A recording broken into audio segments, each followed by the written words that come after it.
La question que tout le monde se pose, où en est-on de la recherche et quand aura-t-on un vaccin ? Plus d'une trentaine de laboratoires se sont lancés dans la course. Plusieurs traitements sont à l'essai, aucun officiellement approuvé par l'Organisation mondiale de la santé. Parmi les traitements proposés, la chloroquine. En Afrique, le Sénégal, la Tunisie, l'Algérie, le Maroc l'ont adopté. Mais attention, sous de strictes conditions, on relève des cas d'empoisonnement et même de décès dus à la prise de la chloroquine sans accompagnement médical. En France, le docteur Didier Raoult dit cependant avoir obtenu de bons résultats. Olivier Weber. Son visage est partout, les unes de journaux, à la télé et sur les réseaux sociaux. Didier Raoult est devenu le médecin le plus célèbre de France. Ce microbiologiste de 68 ans dirige l'Institut hospitalo-universitaire Méditerranée Infection à Marseille. Il a créé une vive polémique en affirmant qu'il traitait avec succès des malades du Covid-19 avec de la chloroquine, un antipaludique bien connu. La chloroquine, c'est un médicament qu'on utilise depuis très longtemps pour les bactéries intracellulaires qui se multiplient dans les cellules comme les virus.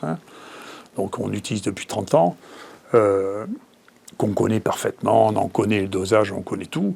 On avait écrit avec mon collaborateur Jean-Marc Rollin que la chloroquine était probablement un médicament d'avenir dans les infections virales il y a 10 ans de ça. Pour appuyer sa thèse, 2 essais menés sur 30 puis 80 patients atteints de coronavirus. Mais de nombreux confrères critiquent la méthode. Échantillon trop petit, absence de groupe témoin, la rigueur scientifique n'y est pas. Attention aux faux espoirs, avertit le patron de l'OMS. Des petites études sur la base d'observations non standardisées ne nous donneront pas les résultats dont nous avons besoin.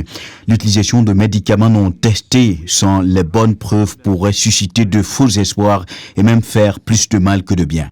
Dans de nombreux pays africains aussi, la chloroquine est source d'espoir, mais les spécialistes recommandent la prudence.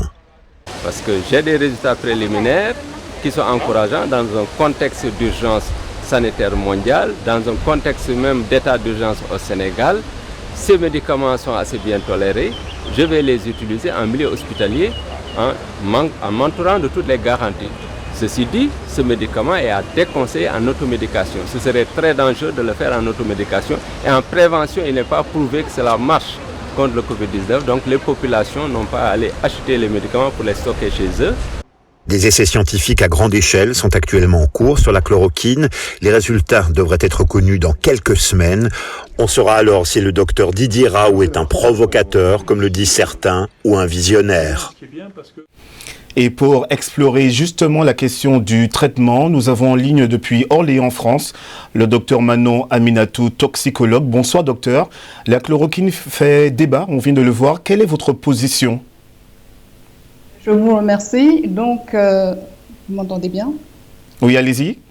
Très bien. Donc, évidemment, j'ai un grand espoir sur cette molécule, qu'elle soit active évidemment chez des patients qui sont atteints de Covid-19, mais il va falloir être très très prudent, comme vous le soulignez tout à l'heure sur votre reportage. Nous sommes dans un cas d'extrême urgence sanitaire, à la fois que ce soit africaine ou européenne, mondiale en fait. Et donc, par conséquent, dans l'utilisation de cette molécule dans un cadre hospitalier et rigoureux est tout à fait concevable parce qu'en fait, pour moi, c'est une molécule qui est très, très bien connue. On connaît très bien ses effets. Mais maintenant, il va falloir surveiller également l'association avec son antibiotique, etc. On parle beaucoup de chloroquine, mais il y a d'autres traitements possibles. Oui, effectivement, il y a d'autres traitements possibles. Là, nous sommes en train de voir des tests, en fait, sur d'autres traitements antiviraux également, et rétroviraux d'ailleurs, pour voir en fait leur efficacité, et non seulement l'efficacité, mais également étudier leur innocuité sur les patients de Covid-19. Donc pour l'instant, que ce soit la chloroquine ou d'autres traitements, c'est la prudence qui prime. Oui, tout à fait. C'est la prudence d'abord. Mais nous sommes dans un cas d'urgence. Il faut essayer, il faut tester. Voilà, surtout quand les molécules sont connues en avance. Oui.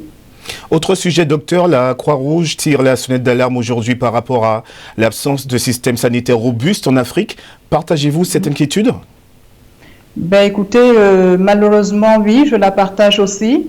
Évidemment, le système sanitaire en Afrique et surtout le manque d'eau potable, particulièrement en Afrique, entraîne en fait cette inquiétude. Mais cependant, nous pouvons nous adosser en fait sur la sensibilisation des gestes barrières des populations et adapter à leur mode de vie, adapter également aux mœurs des populations. C'est la raison pour laquelle, pour moi, la sensibilisation sera l'élément vraiment clé pour pouvoir empêcher la propagation du Covid-19. Merci Manon.